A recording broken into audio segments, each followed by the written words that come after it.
This post made me smile. She says, I stood up for myself at work today and it felt great. She used the flair, positivity, and uplifting. All right, so she says, I started a new job recently and we get commissions based on our performance. When I started, there was a guy who was instructing me to do some things. For example, he would do a task that I was going to do and say, don't worry, I'll handle it. Go and do this and that. I thought he was a manager and listened to him. He's very bossy. When my manager saw what happened, they told me not to listen to him, that he's not a manager and therefore cannot assign tasks to me. Apparently, he's been doing this to people so he can get the commission. Today, I was attending to a client and needed the manager's keys to show them the merchandise. This guy was busy attending to another client, but once he saw me with my clients, said he would show them the merchandise. I told him I could do it, and before I could bring the keys, he had taken the keys and started showing them. I reported him to my manager, and they said they would speak to him. But if it happens again, I should tell him that I can do it myself. I let the issue go, and the clients ended up not buying anything, so I wasn't mad about it. About 15 minutes later, a couple came in wanting to see the goods. I was already talking to them. All of a sudden, I hear this agitating voice, I've got it, I've got it. This guy was rushing from the back telling me he's got it. LOL. I said to him, no, don't worry, I can attend to them. Fake smiling. My manager told him, don't worry yourself, she can do it, and gave me their keys. They ended up buying 3 items, and I was so happy. That guy was pissed. You could see it in his face. Not even 10 minutes after that, I was speaking to another client. As soon as I turned he came and started talking to them. I told him I was already attending to them. Thank you, though. He shut up immediately and left. I'm so glad I stood up for myself, or he would have been the one to sell those items. I feel great, but I hate conflict. I feel so drained. I am so happy that this woman did this. This is being assertive. This is knowing and understanding what is going on around you. She saw what he was doing, that he was trying to manipulate the situation by acting like he was in charge of something. She was like, no, this is my money. I deserve to be here. I deserve to work. So she used her voice. She was confident in it. Now, at the bottom, she says that she feels strained because of it. But I believe that this is a muscle that needs to be flexed, that needs to be worked over and over to get stronger at saying, no, I got it. And not doing the, I got it, and, lifting your voice and giggling a little bit. No, you have to be confident in yourself. You don't have to be angry about it. You don't have to be like making a fight. You just say, no, I got it. You can have an even voice. You don't have to like make it like you need to fight or do anything like that. No, just say, I got it. Thank you though. They'll eventually get the message that you mean business and that you're here to work and make your money just like any other person. At the time that she made this post, she only had 2 comments on the post. Reject Domestication says, that's amazing. Dude tried to steal your gravy and you handled that well. And she said, thank you. He's literally stolen clients from me more than once. I have bills to pay. He's not the only one who needs the money. Absolutely. So you have to assert yourself. You have to be strong about it. You have to, project that no, you're not going to come in here and steamroll over me. I'm very proud of this. I wanted to share this with you because, like I said a minute ago, this is a muscle that has to be flexed. It doesn't just come, especially when we have been socialized to be agreeable and go along with things and let men lead and all of that. No, you're a leader. You have to pay your bills. This is what you came to do as far as your job. Don't let him take money out of your pot. All right, join the conversation. Let me know what you think about this one. Don't forget to like, comment, and share.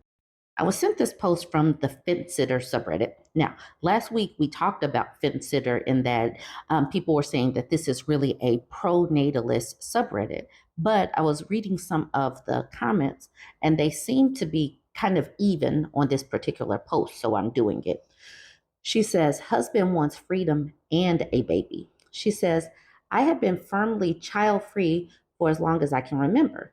My dad passed away this year, and my husband of 8 years suddenly decided he wanted a baby, fully knowing that I've been child free since we've been dating. Well, I've been trying to get on board as I have been having what if thoughts and daydreams about our future child, but it's been really difficult for me. I'm like 40-60 at this point, with 40% having a baby. My husband and I have been going to therapy since we've been having more and more fights this year. Ever since my dad died, I have been very emotional and sensitive. I cry a lot and have been working with a therapist. It's a lot for me because my mixed feelings due to an abusive childhood. Anyways, my husband at the same time has been needing more alone time and has been going off on his own hiking and cycling for hours at a time, 4 to 6 hours. He says he needs to recharge his batteries. I enjoy these hobbies too, but he tells me he needs to do them alone. So I feel upset that I'm not invited. I don't get to spend time with him during the week, and now on weekends, I can't either. I told him, what does he expect a baby is going to do to his free time? He said he would spend time with the baby because it's part of him, and he has to because he wants to be a good father. I feel like he doesn't even want to spend time with me. So how can that be better with a baby? So he will make time for his child. He won't make time for his wife that's currently here and in a relationship with him. Okay. She says, I've been thinking about divorce a lot lately. I'm 34 and I'm already worried about my age having an impact on the baby. So if I do want one, I need to do it soon. I'm also worried about being seen as a baby machine and then popping one out just for our already tumultuous relationship to get worse. Keep in mind, our relationship was great before my dad died, and now it's gone completely. I feel so stressed out, and my husband keeps mentioning the baby. I don't know what to do. Help.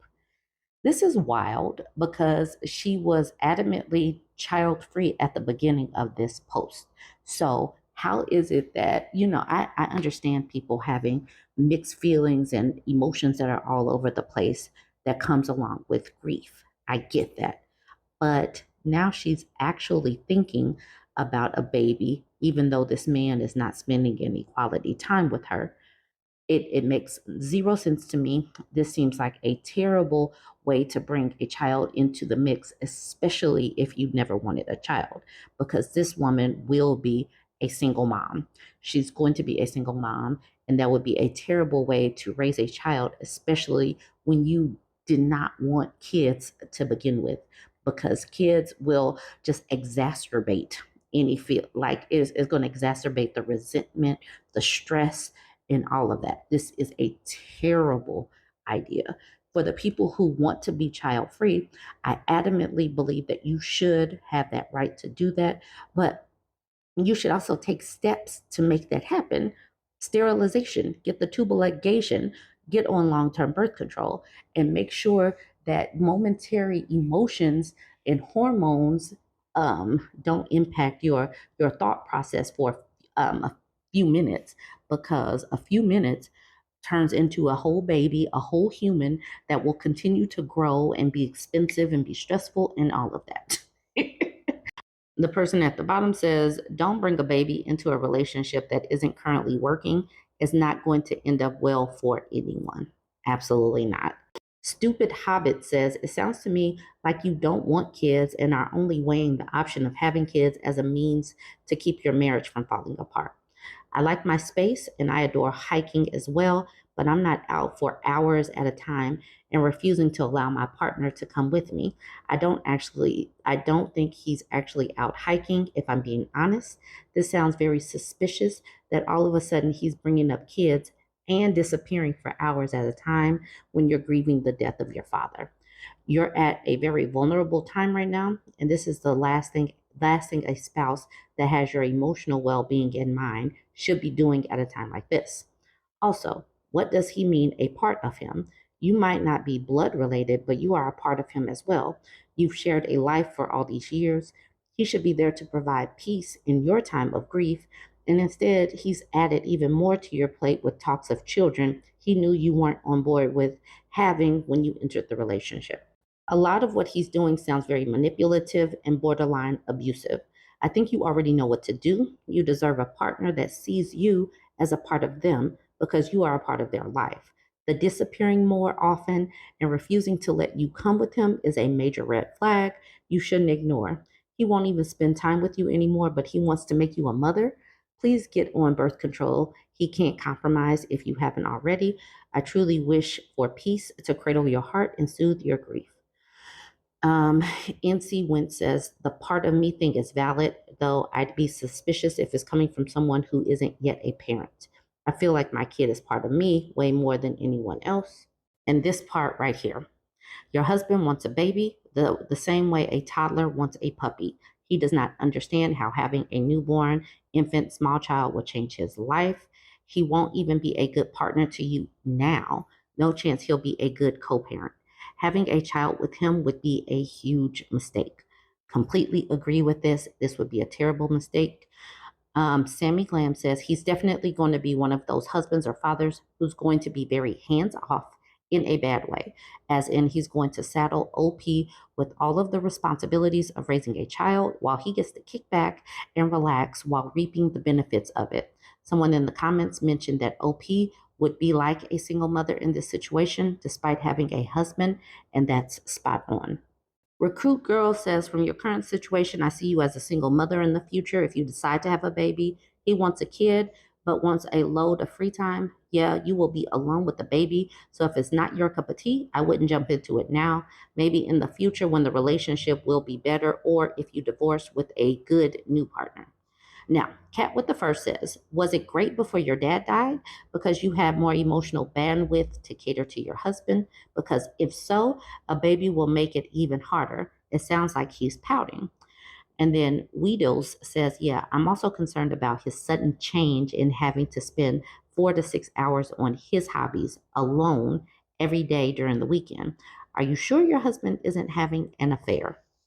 Some men absolutely cannot handle when their partner is going through like death of a family member, pregnancy, child rearing, or illness because it decenters them and they are so entitled to the attention that they then go and find it elsewhere.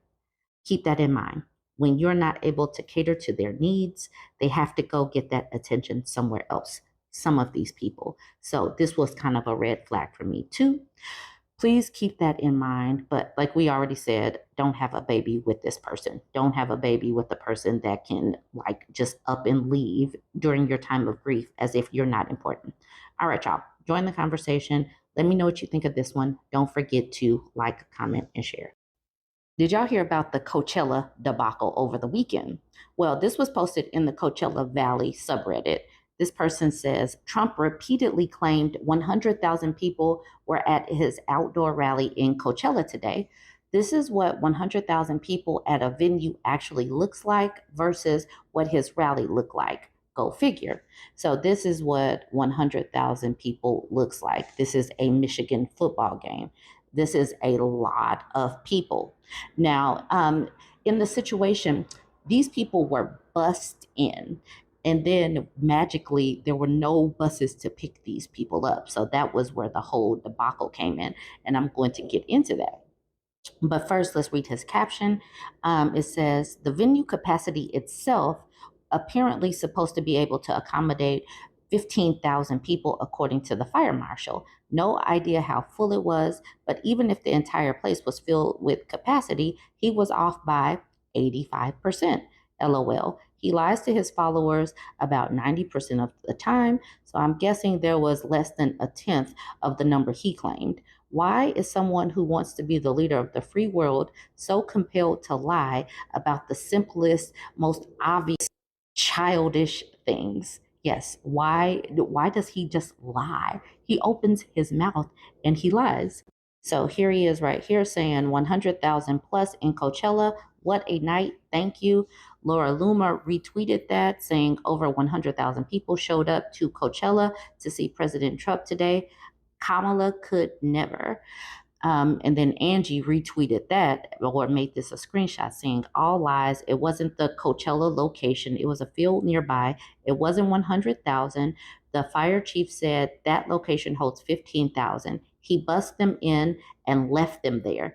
It's all they have: lies, fraud, and grift. So this person says this was Trump's Coachella, which he claims 100,000 attended. If you count the metal seats, there's space for about 2,700. The stands behind hold 1,600. So at the very most, there was around 4,300 attending. That's 4% of his claimed attendance.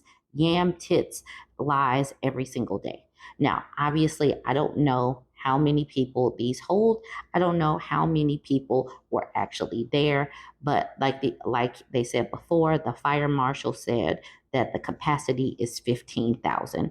There is a lot of room between 15,000 of what it could hold and the 100,000 that Trump and Laura Loomer and his followers are retweeting.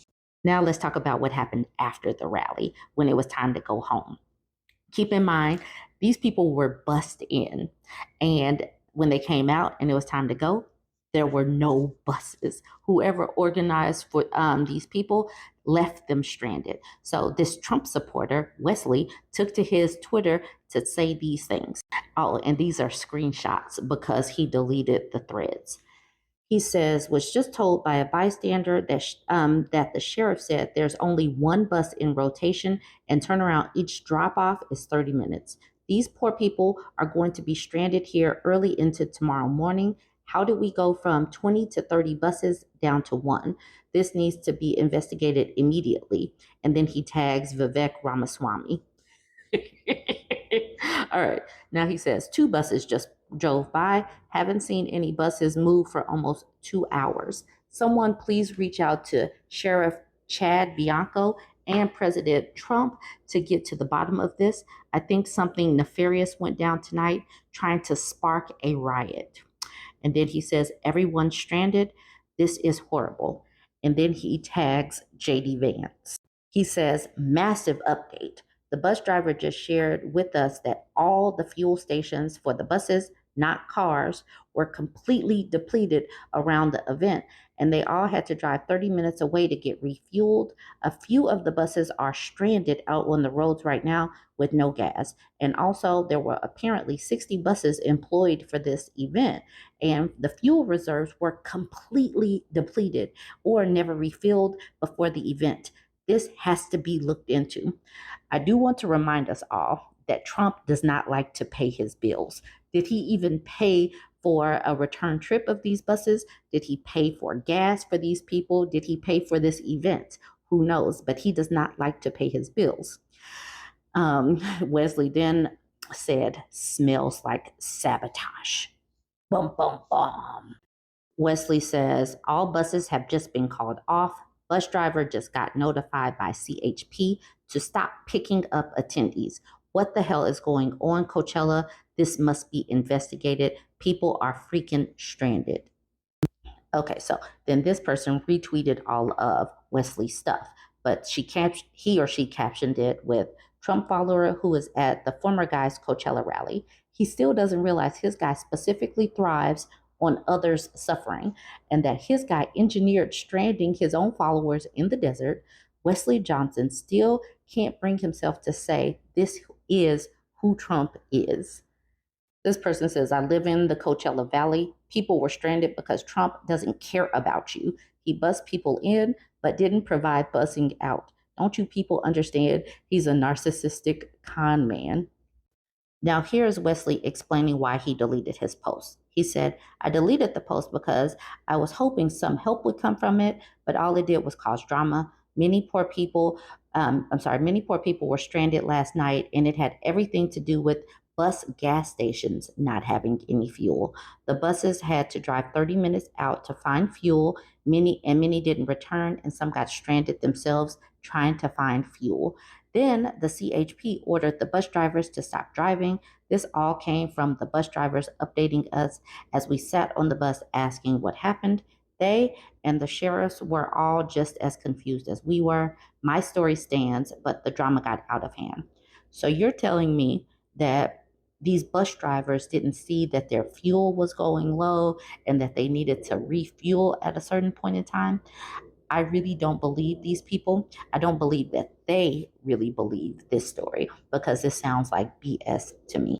Chris Evans responded to that saying Trump abandoned you when you deleted the tweets because they were evidence your cult leader doesn't care about his supporters. Map says Wesley contacting the bus company, reasons why there were no buses. Company needed payment prior and campaign would not pay them for the services, so they refused service. It was absolutely their right to do so, but sadly, people were hurt in the process. KD says the drama was caused by Trump and his team. He got what he wanted from you. He got his crowd, he got his picture, and got the hell out of there. Notice they haven't said anything by way of apology. I really do need to look into this. Has the Trump campaign responded? Are they? Has the buses? Has anyone from the bus company responded? We need to look into this today. I took all these screenshots last night, so I will definitely be looking further into it if there were any statements, because he surely did put out there that there were 100,000 people there, but he didn't say anything regarding these people being stranded. All right, y'all, join the conversation. Let me know what you think about this. Let me know if you've heard any updated news about this, about these supposed 100,000 people, and they're using videos to show that it was 100,000 people, even though the fire people or whatever says that only 15,000 people were supposed to be there. Let me know your thoughts. Don't forget to like, comment, and share. Guys, we came to the Trump rally, and this is the aftermath. Man, all those people walking right now, they got hope. They stopped. Yeah. This is great. So I don't know how long do we have to wait here before we can get to the bus and go back to our car. We waited like 7 hours to just get in the rally, and now it's time to go back. So hopefully we don't have to wait for that long to get in the bus, because our cars is back there at the parking, which is like 5-6 miles away. But it's blocked by police, so no one actually